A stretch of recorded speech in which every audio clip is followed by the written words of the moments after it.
হরি ওম।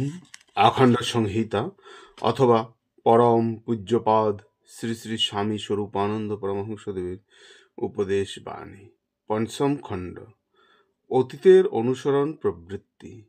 শ্রী শ্রী বাবামুনি বলিলেন, অতীতের পাপ ও অতীতের পুণ্য বর্তমানকে ও ভবিষ্যৎকে অনুসরণ করতে চেষ্টা করে। একথা সত্য, কিন্তু অতীত কার্যাবলী যতই তোমার উন্নতির বিরুদ্ধ হোক, তার অভিজ্ঞতাগুলিকে কাজে লাগানো তোমারই ইচ্ছাধীন। লাগালেই সেগুলি কাজে লাগতে পারে, ভুল ভ্রান্তি করে তখন তো আর তুমি স্পষ্ট বুঝতে পারছ পতনের পথ প্রশস্ত হয় কিভাবে, পিচ্ছিল হয় কিভাবে, প্রলোভন এসে সামনে দাঁড়ায় কিভাবে, জঘন্য পাপ এসে স্নেহ, মায়া, সেবা প্রীতি, প্রশংসা, সমাদর প্রভৃতির ছদ্মবেশ পড়ে হাসি মুখে কিভাবে ছলনা করে বুকে শানিত ছুরিকা বিদ্ধ করে। অতীতের শত ভ্রান্তির ক্ষতিপূরণ হয়ে যাবে যদি তার শিক্ষাকে না বিস্মৃত হও। ভ্রমহীনকে শ্রী শ্রী বাবামুনি বললেন, ভ্রমকে না করে তুমি যে ভুলগুলি করেছ, ঠিক এই ভুলই হয়তো না করতে পারে, কিন্তু দুটি চারটি মারাত্মক ভুল জগতের প্রায় সকলকেই করতে হয়েছে। কবর দিয়ে রাখা হয়েছে যাকে, ভুল করবে না সে। কলকাতার জাদুঘরে একজন মিশরীর 4000 বছরের পুরনো মৃতদেহটা পড়ে আছে, ভুল করবে না সে। ভুল করবে না ইট, কাঠ, পাথরে, আর ভুল করবেন না ব্রহ্মজ্ঞ মহাপুরুষে। সুতরাং তোমার জীবনে ভুলভ্রান্তি হয়েছে বলে একেবারে হাত পা গুটিয়ে বসার কোনো আবশ্যকতা নেই। ভুল মানুষে করতে পারে, কিন্তু মূর্খ ছাড়া আর কোন ব্যক্তি ভুলকে দেখেও আত্মসংশোধনের চেষ্টা করবে না? তুমি মূর্খ নও। প্রকৃত অনুতাপ। শ্রী শ্রী বাবামুনি বলিলেন, কালকে আমার বক্তৃতা শুনে তোমার যে অনুতাপ এসেছে, এতে আমি আহ্লাদিত।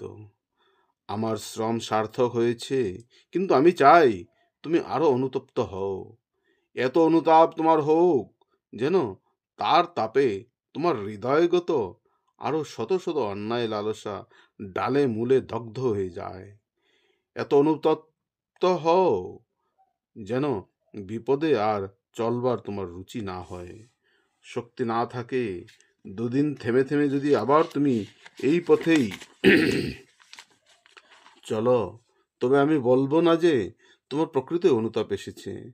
এই পাপ পথে আর ফিরে না যাওয়াই হবে সত্যিকারের অনুতাপের পরিচয়। তোমার বর্তমান অন্তর্দাহ যদি প্রবল কর্মে রূপান্তরিত হয় এবং তোমার জীবনকে পূর্বপথের বিপরীত দিকে উল্কা বেগে পরিচালিত করে নিয়ে যেতে সমর্থ হয়, তবেই আমি বলবো যে তুমি যথার্থই অনুতপ্ত হয়েছ। নিজেকে সম্পূর্ণ সংশোধন করে তুলতে হয়তো তোমার দীর্ঘকাল লাগবে, কিন্তু দীর্ঘকালব্যাপী আত্মগঠনের প্রযত্ন নিয়ে তোমাকে প্রমাণিত করতে হবে যে প্রকৃতি তুমি অনুতপ্ত হয়েছিলে। চরিত্র রক্ষায় আত্মসম্মান জ্ঞান। উপসংহারে শ্রী শ্রী বাবামুনি বলিলেন, যে সকল পরিবারে আশ্রিতা ও নিঃসম্পর্কে স্ত্রীলোকদের সংখ্যা অধিক, সেই সকল পরিবারের যুবকদের একটু অতিরিক্ত মাত্রায় আত্মসম্মান জ্ঞান থাকা আবশ্যক। আত্মসম্মান জ্ঞানই হচ্ছে সকল পাপের শ্রেষ্ঠ প্রতিষেধ। একটি স্ত্রীলোক তোমার পক্ষে সুলভা, তার জন্যই তুমি তার পাপ প্রস্তাবে রাজি হবে? এতে তোমার আত্মসম্মান জ্ঞানের পরিচয় হবে না।